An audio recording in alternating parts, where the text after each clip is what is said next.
What's going on, everybody? Welcome back to the Wrestling Junkies Podcast, episode 199. I'm Mr. Cincinnati, and conspicuous by his absence is the podcast dad. He is unavailable on a vacation that he gets back from later tonight, but he will be here to join me this Wednesday when we celebrate episode 200. It's already insanely hard to believe that we've reached this milestone as the Wrestling Junkies Podcast. But we thank everybody that has been along with us. As always, make sure to hit that QR code in the top left corner. Remember to like, share, subscribe. If you know at least one person that would enjoy this show, please share it with them. Do us a huge favor. Send them a link to our YouTube channel. Let them see what we have going on here, not just at our podcast, but at the Main Event Wrestling Network. All of the boys and girls are making moves around there. So make sure to give us a follow on all social media platforms so you can see what we have got going on.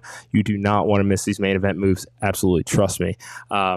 As always, support our merch store as well. If you need a Wrestling Junkies t-shirt, if you need a mug, if you needed a hat, well, beanie, not a hat. Podcast dad's going to get real upset at that one. But yeah, do us a favor, support our merch store. Everything we earn, we reinvest back into the world of independent wrestling. So please help us on our endeavor as we do that. Before we bring on our first guest tonight, just a couple more quick announcements. First of all, we've been holding on to this one for a while, but if you've been living under a rock, we are the exclusive excuse me. We are the exclusive podcast sponsor of Coastal Empire Wrestling in Savannah, Georgia. Thank you to Bryce Cannon and Zach Mosley for that opportunity. They will be joining us this Wednesday on episode 200 to talk about this new partnership, as well as our show that we have coming up this Saturday. So you do not want to miss this. We will also be having Hakeem Young on the show. He has been a little frustrating on social media as of late, but you might want to do yourselves a favor, get caught up on the most recent Coastal Empire Wrestling show. It is available on their YouTube channel. Be ready for this weekend. Podcast Dad says hello from Florida. All right, I'm just going to keep my comments to myself, but have fun, buddy. Love you. I'll see you Wednesday. Make sure that you're following Coastal Empire Wrestling. Make sure that you are supporting our merch store. And one final announcement. Battle for Sale Creek, Scenic City Invitational owner Scott Hensley is putting on this show for Sale Creek Middle School to raise funds for them. I can announce that we are one of the exclusive sponsors for this show on September 7th. Can't wait for everybody to check this out. Doors open 6, bell time at 7 p.m. SCIWrestling.com for tickets. Now, without further ado, I think that everybody's heard me talk enough, and I'd like to introduce my first guest tonight. She is a rising star in the independent wrestling scene, and a competitor who is as fierce in the ring as she is passionate about her hobbies outside of it. She's an avid gamer, loves anime, and her ring gear reflects just the most vibrant personality. She's been having a hell of a summer so far. Recently competed with the likes of former guest Drew Hood, and will be taking on Stan Stylez at Intergender Bonanza in a last person standing match. Believe me when I say that you do not want to miss this. August 22nd, streaming live on IWTV. Everybody, please welcome Airica Demia to the show. Airica, how are you? Hello. Welcome. Thank you so much. I greatly appreciate you joining us tonight. I'm so excited that you're here with me because you're already going to be a much better co-host than the podcast dad is from Florida. That's crazy. Thank you for having me. But I don't think I can take all that credit. I think that you can, and we're going to give it to you anyway. But let's dive right on in. Here at the Wrestling Junkies, we look at the world of pro wrestling. Superheroes, super villains, they clash. The one thing that they do have in common, they all have origin stories. So, Airica, if you could indulge our audience, tell us about some of your earliest memories of pro wrestling. Oh, wow. Okay. We are diving straight in. Alrighty. Oh, yeah. Most of my early memories of wrestling is just watching my dad get beat up. If I'm being completely honest. Sure. Yeah. Okay. I didn't really start watching wrestling on television until NXT first started, started. Now, okay. I was gonna say started getting popular, but it was pretty much when it first started. Those were the first shows that I watched, and they were mostly pay-per-views that I watched. Sorry, I get really nervous when I go on podcasts, so I forget. No, it's okay. What I'm saying. Take your time. Take your time. My dad used to have a lot of friends over when we would watch pay-per-views, so those were my earliest memories of like WWE and just TV wrestling in general was watching wrestling with him, my mom, and pretty much all the people that, well, not all the people, that'd be a lot of people in one living room, but a lot of the people that he would wrestle with when I was a lot younger. Nice. So I like it. So outside of your dad, obviously, who were some of your favorites growing up? Bailey and Johnny Gargano and Sami Zayn, definitely and Kevin Owens, definitely some of my favorites. Definitely one of the all-time great NXT rivalries there in KO and Sammy. So definitely got to agree with you there. But let's fast forward a little bit. You've had a busy summer. I know that you recently competed, I believe, against one of our former guests, Drew Hood, and had a hell of a match with him. So tell everybody about that and what that experience did for you as you're getting ready to compete at Intergender Bonanza next month. Well, that was very recent. It was 2 days ago. I'm still hurting from that. And I hope he's hurting just as much as I am because he deserves it. You could tell him I said that. I'll tell him I said that. I don't care. I was going to say, I'll retweet it real quick. It was challenging, to say the least, because I have asthma and he does not. Yeah. So he really pushed me to my limit. But I am proud to say that I was actually able to keep up. Because I've been working on my cardio a lot lately. It used to be, if I would have had a match with him probably even a few months ago, I probably wouldn't have been able to keep up. But I'd say that I did a pretty good job this time. That's awesome.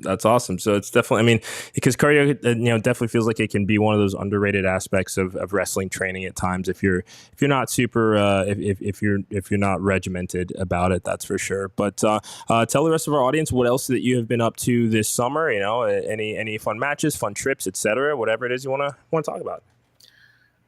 Let me check my calendar, see what I've done recently. Because once I've done it, it kind of just set in my brain.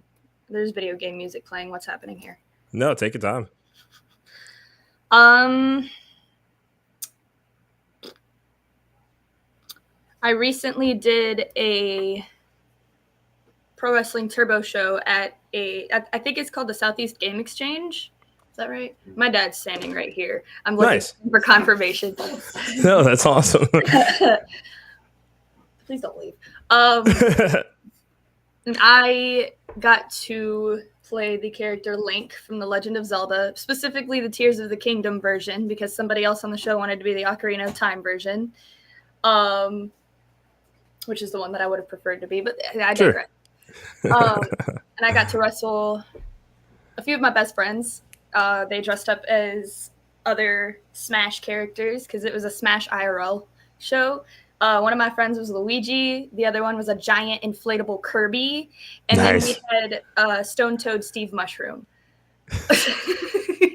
That's pretty cool. That's pretty cool. And my dad, probably the best in the match, he played the Legend of Zelda Navigational Fairy. Awesome. Hey, I like it. That's it was fantastic.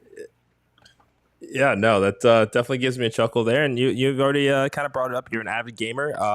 So what aspects when it comes to what you love about gaming do you try to bring into your ring gear design and your persona and what you bring to the fight? It's kind of a loaded question.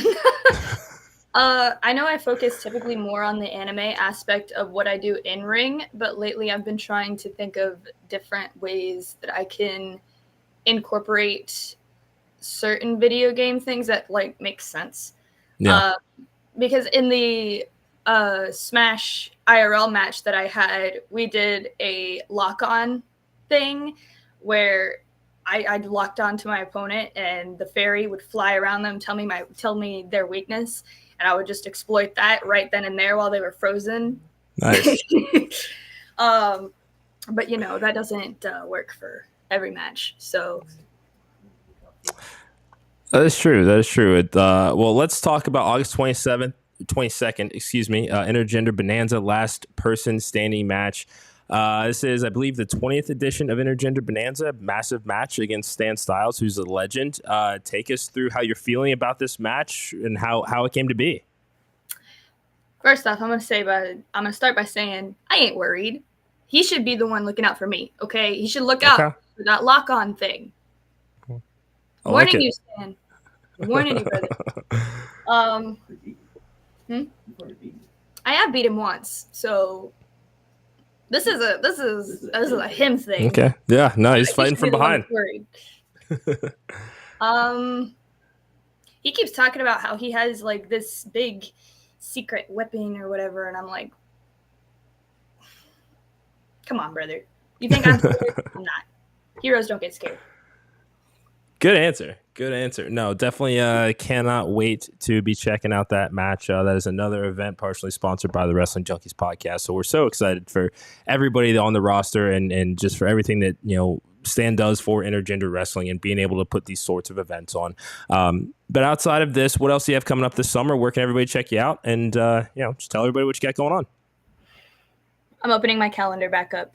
Take your time. Next weekend, not next weekend. This weekend, I am at my home promotion of Palmetto Championship Wrestling. I'm not sure what I'm doing yet. My trainer will tell me eventually. Probably this week when I go to training, I'll find out. Then I have Pro Wrestling Turbo again that Sunday. PCW is Saturday. Turbo is on Sunday.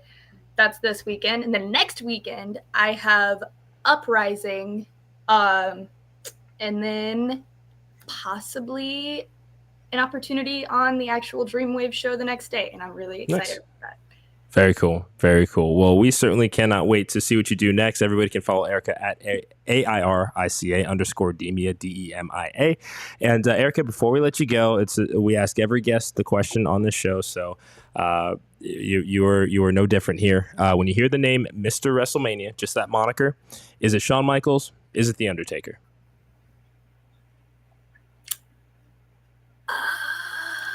I guess Shawn Michaels. Okay. I like it. I'll take it. Yeah, no, it's the podcast that is very much Team Undertaker, but especially with the anniversary of Bad Blood coming up this year, we're trying to have the debate, and we're definitely tallying the results to see who ultimately has that moniker come October when we do a deep dive into their respective WrestleMania history. So your input is greatly appreciated. Airica, thank you so much for joining me tonight. Can't wait to see what you do next this weekend. Best of luck at Intergender Bonanza, and just give them hell. All right. I appreciate you so much. Thank you. No problem. Take care. Thank you again to Airica Demia for joining us tonight. Again, if you're just now joining us, thank you so much for tuning in tonight to the Wrestling Junkies Podcast. Podcast Dad is out today. He decided Florida was a lot more interesting than being on our show. I don't blame him. But he will be back on Wednesday to help us celebrate episode 200 of the Wrestling Junkies Podcast. We have three amazing guests. We have Steve Gipke joining us. We also have Bryce Cannon and Zach Mosley from Coastal Empire Wrestling to talk about their show this weekend, as well as the debut of our new pre-show for CEW called Coastal Countdown. Cannot wait to share that with you guys. We'll be filming our first episode this week, and we'll be dropping it on our YouTube channel. But we press on. We have got one more guest joining us tonight, and he is a mastermind behind one of the most exciting independent wrestling promotions in the game right now. Expect the Unexpected Wrestling. Summer Madness 2 coming up this Saturday, Ridgefield Park, New Jersey, from the Mecca, partially sponsored by the Wrestling Junkies Podcast. We're going to take a look at this and what to expect this weekend, and I can't do it without him. So, ladies and gentlemen, please welcome Ryan Huber to the show. Ryan, what's going on, man? Yo, what's up? Thanks for having me. I appreciate it. Yeah, no problem. I think the last time we spoke was very similar to this, but I don't think that we had the cameras rolling. So this is it's good to get this going live. Yeah, the last time we spoke is probably the last time I used this podcast equipment, but it feels nice to dust it off and unplug my brain from thinking about this massive show that's coming up in like 6 days. So yeah. Yeah, no, we seen you boots on the ground, just busting your ass and getting ready for the show. A lot of sleepless nights and busy days. So just take us through how you're feeling about this weekend. I feel good. I feel confident. It's our 12th show. I think sounds about right. 12. But yeah, man, I I got to work with ICW No Holds Barred for a long time, basically from their inception of January 2020 when they switched over to the chains and more deathmatch oriented. So I was helping running those shows with Danny DeMonto. So I learned, basically anything that can go wrong will go wrong. And so now you take that kind of preparation and experience and fold it into doing your own thing. And you would think it would make it less stressful, but I tend to try and do everything, which is a problem. I make all the graphics, videos, all the on-screen graphics. I try to design a lot of the stuff. It's dumb. I suggest that nobody go about it that route. But luckily, the last few months, I've been able to get some people on board and build a team. My wife, Carrie, helps me out a lot. We have Andrew and Lewis. They help out a lot. And Elliot's a great graphic designer. And we have a great roster of talent. I don't really lean into the kind of super show stuff. Been trying to kind of build a roster and also mix in some fun one-time, first-time ever stuff here and there. But I feel good about it. I'm happy. It potentially could be the biggest show attendance-wise. Bobby Banks says he helps. I suppose Bobby helps. I mean, whatever. But announce Bobby. Maybe we'll get a graphic made up. Elliot's on. I like it. But yeah, if you can tell by my rambling, I'm not nervous at all about this show. It'll be fine, I guess. I mean, I'm pull the match graphics up from what has been announced so far. I mean, that's a lot of talent right there. I mean, Janai Kai, Rachel Armstrong, Marcus Mathers, Titus Alexander, Matt Makowski. We just saw at SCI a week ago. He's going up against Mike Santana. Billionaires Club Fresh Air. I mean, you got Rico Gonzalez on the card. It's just there's a lot to enjoy about this. And what are some of the things you are looking forward to about this weekend? We can get into the matches in a little bit, but what is it that you've had your hands in everything related to this show? What are you most excited about? I'm most excited about just bringing a different variety to a building that gets a lot of pro wrestling. The Mecca, I love it there, but let's be completely honest. A lot of people run that venue, sort of like the TWE building. It's all about bringing a different flavor and a different type of spice. And that's why SCI weekends are very special. TWE calls it home down there. When ICW comes around, they make it special by bringing a different type of recipe and a different formula. So I'm trying to figure out what ETU's formula and recipe is when it comes to running at the Mecca, where it's bringing in somebody like a Titus Alexander who doesn't really make his way over here too often. Someone like Hyan who doesn't make her way over to the East also. And then you kind of get these mix of talents where you get guys from Ohio like Bishop and Dillinger and Sam Hardway Holloway, and you mix them in with our kind of the roster that we're building. Obviously, our champion Marcus Mathers, the key holder, number one contender Brandon Kirk, Janai Kai has become a staple. Braden Spoon has become a staple. So you're starting to figure out how do we build a roster, but also build intrigue by bringing in talent that's not necessarily always in that building. So what does that thought process look like for you when you're thinking about who is more of the who's more of the mainstay at ETU, who is the attraction that we can bring in on a recurring basis? Oh man, what does that look like? It's scary. My brain is scary. It's just a lot, but you just I'm a type of person where I put a lot into this. If people give back to me, show the same sort of part of the team, then I'm going to return it. And that's why you see people earn spots like a Braden Toon. I was going to say Yoya, but all of a sudden this kid probably hit a couple parlays on DraftKings and thinks that he's hot shit, apparently. So I would have said Yoya, but like an Alec Price. People like that who represent the Northeast and the style that I'm looking to portray, which is kind of that mid-2000s Ring of Honor, Evolve, Jersey All-Pro kind of style. and just represent the region.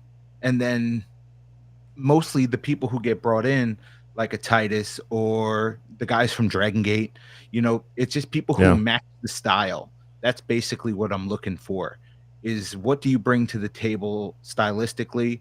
And, not necessarily like, are you a draw, but do I think you'll fit well? Somebody like Titus Alexander, I feel like him and Marcus Mathers would have a tremendous contest. And they're two of the youngest high-rising independent talents, but they just happen to be live very far away from one another, But if they both lived in New Jersey or both lived in California, I'm sure they'd wrestle each other every weekend, Yeah, so I get that for sure. Make those matchups and we only run about 4 or 5 times a year, so I'm not a monthly promotion just yet, but I'm just trying to build some stories, try and make our title meaningful, try to establish, tag team wrestling and build it a little bit more. On this card, we have the Killionaires against Fresh Air, who Fresh Air is coming down from Canada. Tremendous talent trained by Uno and Stu Grayson. And they're both fantastic, but we've kind of been, trying to build up the Killionaires to be the team to beat here in ETU. And although they might be a little arrogant about it, they're getting the job done. I can't really complain about wins. Yeah, no, I get you. And you've talked about Braden Toon a lot. We've also got this Rey Del Estilo match. Can you translate that for? I just don't want. Sure, I don't want to fuck it up. Yeah, it's fine. It's fine. No, so basically, the whole inspiration for the Rey is Chikara used to run a in-show tournament called Rey de Voladores, which means King of the High Flyers. So basically it's 2 4-ways, and then the winners face off in a singles final. So I used to go to all of the King of Trios when they used to run the ECW Arena, and then some in Easton. They always used to run these kind of King of High Flyers in-show mini tournaments. I love it. I've been doing the 4-corner survival matches since it's the first match ever in ETU history is a 4-corner survival match, which is basically 4 people, 2 start in the ring, and you got a tag to get in. You roll to the floor, counts as a tag, sort of like a lucha tag. And it's basically it's let's keep it all the way real. I stole that from Gabe and Ring of Honor, but that's what I was watching, and that's what I enjoy. So you take influence and you try your best to try and recreate things that you enjoy, and that was something I wanted to do, and it just kept happening. The 4-ways kept popping up. I think that we've had 8 so far across 12 shows. So it's become something that people expect and people are excited. And honestly, I'm just not really a fan of a scramble match. I know that might be a hot take to somebody, but I'm just not. Especially in the indies. Yeah, when it's good, it's really, really good. When it's good. To me, it's not always the best. It's kind of disjointed. It's a little sloppy. It's sometimes people don't really get the shine that they deserve. But I feel like in a 4-corner survival with the tags, you get some singles matches, and then it breaks down to kind of scramble-esque, and then you get that fast pace that you like, but you're also kind of setting the tone with a little bit slower of a start. So basically, I stole the 4-corner survival. Then I'm going to steal the Rey de Voladores and make my own, call it the Rey Del Estilo, which just basically means King of Style. So it's like a hybrid tournament. So the show will start, newsflash, the show's going to start with a 4-way, and the winner of that goes to the finals. And then after that, it'll be another 4-way, and the winner of that goes to the finals. And then we'll crown a true king of style. That's the plan. Oh, yeah. I like it. So I do have to ask though, because I think the most recent post I saw today, as far as it's an 8-person tournament. I think only 7 have been announced here. Can you give us a little scoop on who that final name might be? Yeah, he wants to talk shit. It's fucking Yoya. So he can get his ass beat and thrown all over the fucking Mecca. Maybe Sam Holloway will throw him through a window, or A-Game will suplex him through the mat, or we'll just have Braden Toon keep beating the shit out of him, because that's what's been happening every show. He wants to run his mouth. Cool, man. The thing with running your mouth is that there's some consequences. You want to talk shit? I'm sorry. Now I'm going to throw you in there. You can be number 8. If you have time off from your knock hockey parlays or whatever nonsense you've been betting on, I know you're not wrestling, so what are you going to do? Show up.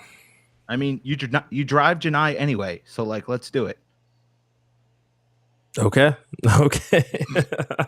He's gonna be so mad that I just said that, and I don't care. Hey, it's all right. You're the one writing the checks here, so it's But let's talk here a little bit about Janai Kai, Rachel Armstrong. Rachel had another brilliant showing in the Futures Tournament this past weekend when we were down there. Janai Kai, making a name for herself in MLW right now. What do you expect out of these two when they get in the ring together? It's definitely a bit of a styles clash, but that's what I was kind of looking for. I feel like Rachel has been tested. I mean, obviously big matches in the SCI Futures, big matches against Billy Starks in other promotions, but I think just recently at GCW, she popped up in a scramble also. Yeah. She's done Wrestling Revolver, big matches, but I feel like somebody like Janai Kai, obviously MLW featherweight champion, definitely brings a different type of pace, a different type of demeanor. I joke around and say that when you wrestle Janai Kai, it's like walking into a wood chipper. And so it's kind of like it's pretty damn accurate. It's going to be slow, and it's just not going to be fun. But I think that Rachel will be able to navigate. And they actually teamed together in Black Label Pro not too long ago and picked up a victory. So should be interesting. Obviously, they have a little bit of chemistry, but sometimes chemistry can work adversely when you're on the other side, facing another. So we'll see. I'm excited, though. I think Rachel is a really up-and-coming prospect. And, that was somebody that I always look for talent advice is Mouse. He always says, hey, you should book so-and-so. You should book so-and-so. Hey, the reason that Marcus Mathers got booked on the first ever ETU show was because Cole Radrick had car trouble, and Mouse was like, hey, book this kid Mathers. I was like, sure. And now here we are. Kid's been champ for almost a year. Yeah, I mean, it's and that's gonna be a hell of a main event too. But before we get into the main event here, one more guy I got to ask about: Matt Makowski taking on Mike Santana. It was also just announced that 24 hours later he's gonna be at Bloodsport taking on WWE's own Julius Creed. Nice little tune-up match that this is. I mean, this can be wild. Really a tune-up match. Busy weekend for him. Yeah, he's definitely. It's crazy to kind of see. Like, Makowski is so talented, and he's been that. Getting injured really kind of was a setback for him, finally getting to come back, and now really being on a tear as of late, seeing him kind of pop up all throughout IWTV, whether it was Beyond Wrestling, he was on Uncharted, great matches against Marcus at Beyond. He was actually supposed to debut for us in March against Marcus for the title, but day of, I get a text from Matt, and he's like, dude, I just can't. I'm blowing chunks. I'm sick. I got the flu. I just can't. So nice. I made a call to Joey Janela, and we ended up doing Marcus versus Janela, which was a tremendous contest. But now I'm very excited to have Weapon X finally make his debut. Sadly, not a title shot, but have fun against Born Nasty Mike Santana, who has been on an absolute heater everywhere, every single place that he goes. I'm very excited to see it. It's probably the first match that got booked for this show where it was like, I need this. This is the one that I really want to build off of. And we announced it first right off the rip.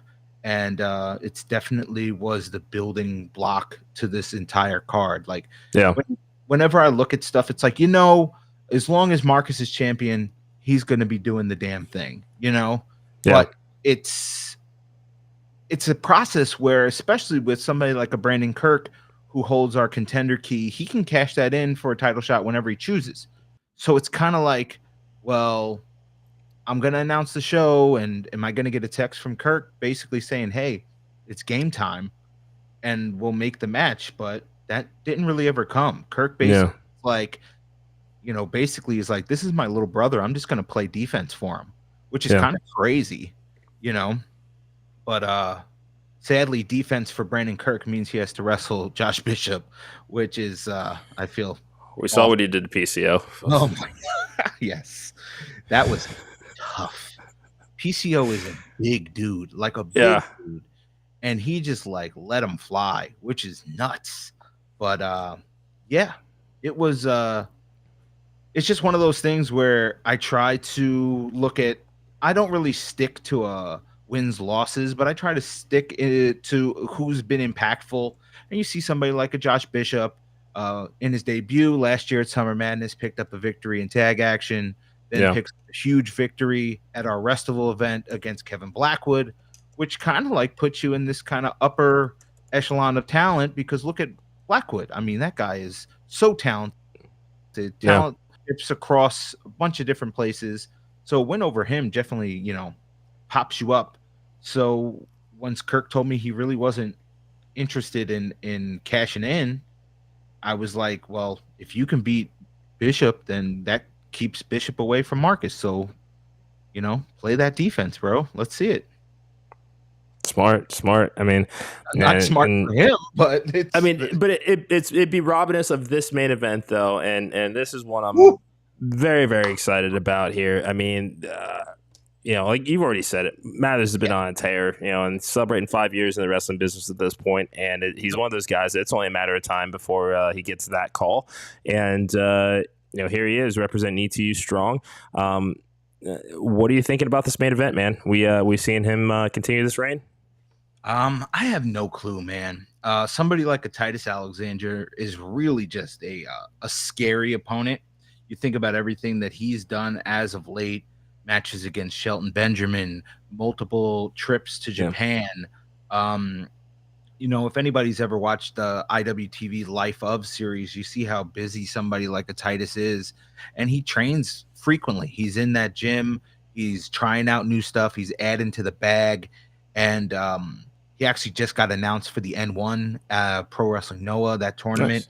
And it's just man, it kind of makes me a little bit nervous, but it's if that kid can win that title and take it home to the West and take it to Japan and go places with it, I'm not opposed to it, and know that I am biased. Obviously, I have a tremendous amount of love for Marcus. He is one of the hardest working people I've ever met in professional wrestling, but it's a prize fight when you break it down, and then you got 13 pounds of gold on the line, and it's if you want it, I mean, if he wins, that's 365 days guaranteed of being champion.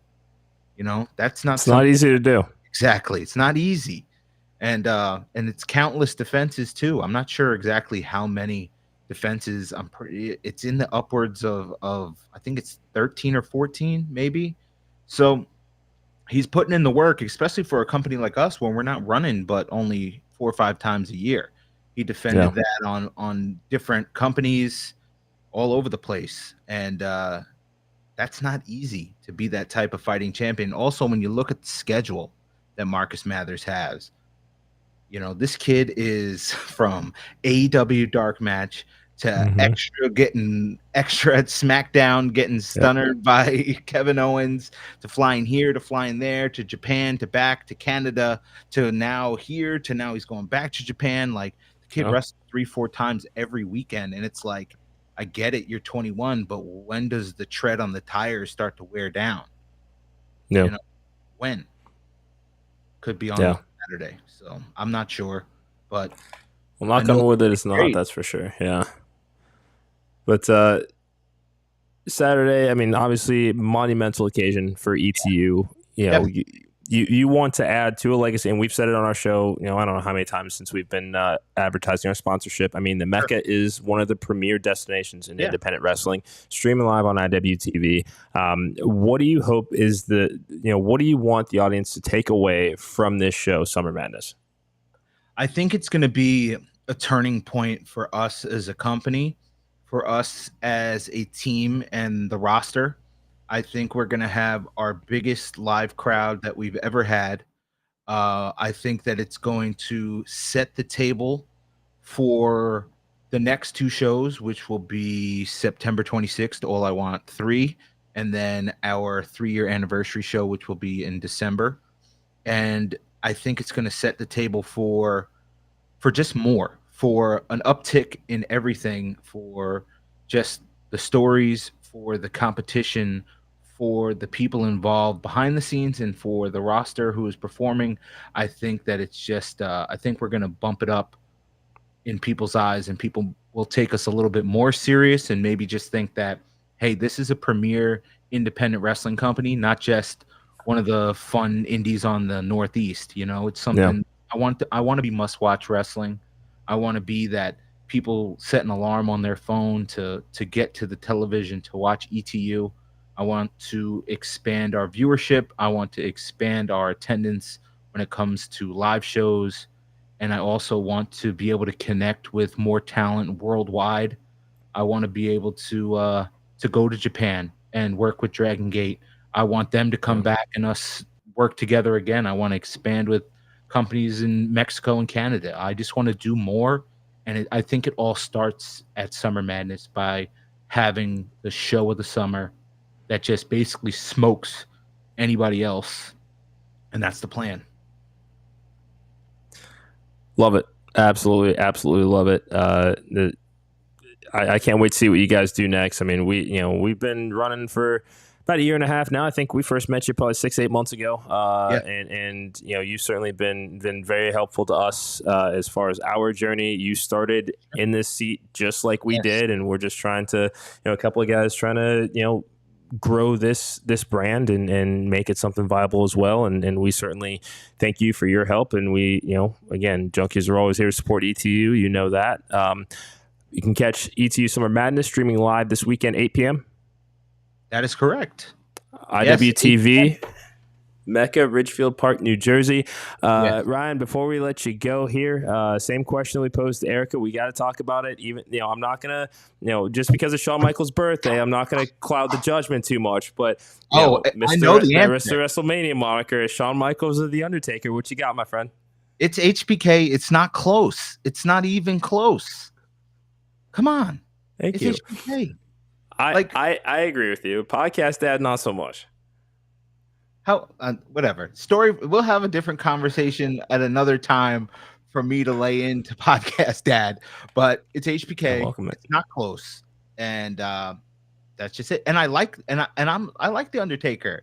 I'm not even out here like what is it's about match quality, man. What are you hyped on a streak? It's match quality. It's a big part of it, sure. The streak is an integral part of this discussion. Sure. Absolutely is. But, Giant Gonzalez, Jimmy Snuka, I mean, that match with Diesel was so. Yeah. I mean, can we point to a bad Shawn Michaels WrestleMania match? I don't think that we can. Not even the Rockers matches. Yeah. That's my thought. Right. Story for another time then. I'll have to send in a breakdown for when you guys talk about this. But I get it. Welcome it. But streak versus Mr. WrestleMania, sure, makes sense to me. But it's HBK, it's not close. Sorry. Here. I don't think I don't think there's much more that I can add to that. I mean, that's your show closer right there. So, Ryan, thank you so much for joining us. You can keep up with all things Expect the Unexpected, ETU Wrestling on X. Ryan, always great to see you, and thank you so much for joining me. I'm just going to have you stick around for a second after we wrap up here. But, no, thank you to everybody that took the time out to watch with us. You could be anywhere right now. You're here talking to a degenerate in Ohio, and are watching Degenerate in Ohio talk, and I appreciate that.